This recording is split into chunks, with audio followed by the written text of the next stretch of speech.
મંત્રી એકનાથ શિંદે પિયુષ ગોયલના પ્રચાર માટે રોડ શોમાં ભાગ લીધો હતો. त्यामध्ये शेतकरी, कष्टकरी, कामगार, माझ्या माता भगिनी आणि युवा ज्येष्ठ सगळ्यांना आपण त्याच्यात घेतलंय.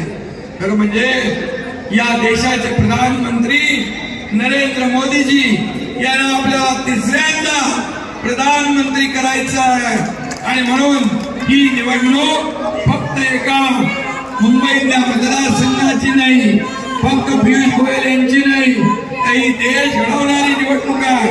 देशाला महासत्तेकडे नेणारी निवडणूक आहे.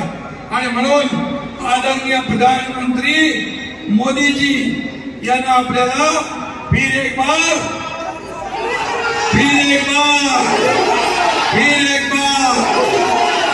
अब की बार ज्या प्रधानमंत्र्यांना आता पाकिस्तान पण चळा कापतो ते प्रधानमंत्री, या देशाचे प्रधानमंत्री ज्यांनी 10 वर्षात एकही सुट्टी घेतली नाही, पूर्ण जीवन देशाला समर्पित केलंय. एक देशभक्ती, राष्ट्रभक्ती. एकीकडे कमिशन, करप्शन फसवाले एकीकडे, दुसरीकडे आपले मोदीजी नेशन फर्स्ट, पहिलं राष्ट्र, पहिला देश, पहिला विकास. आणि म्हणून या देशाकडे आता पाकिस्तानचे पण डोळे वटारून बघण्याची हिंमत नाही, केवळ आणि केवळ मोदीजींमुळे.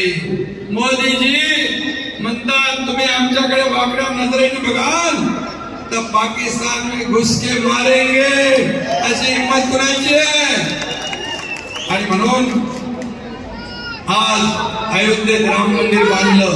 करोडो राम भक्तांचं स्वप्न होतं. हिंदू हृदय सम्राट बाळासाहेबांचं स्वप्न कोणी पूर्ण केलं? करोडो राम भक्तांचं स्वप्न कोणी पूर्ण केलं? मोदीजींनी. आणि म्हणून जेव्हा राम मंदिराची टिंगल करत होते, मंदिर वही बनाएंगे, तारीख नहीं बताएंगे, पण मोदीजींनी मंदिरही बनवलं, तारीखही सांगितली, उद्घाटनही केलं. आणि म्हणून जय श्रीराम.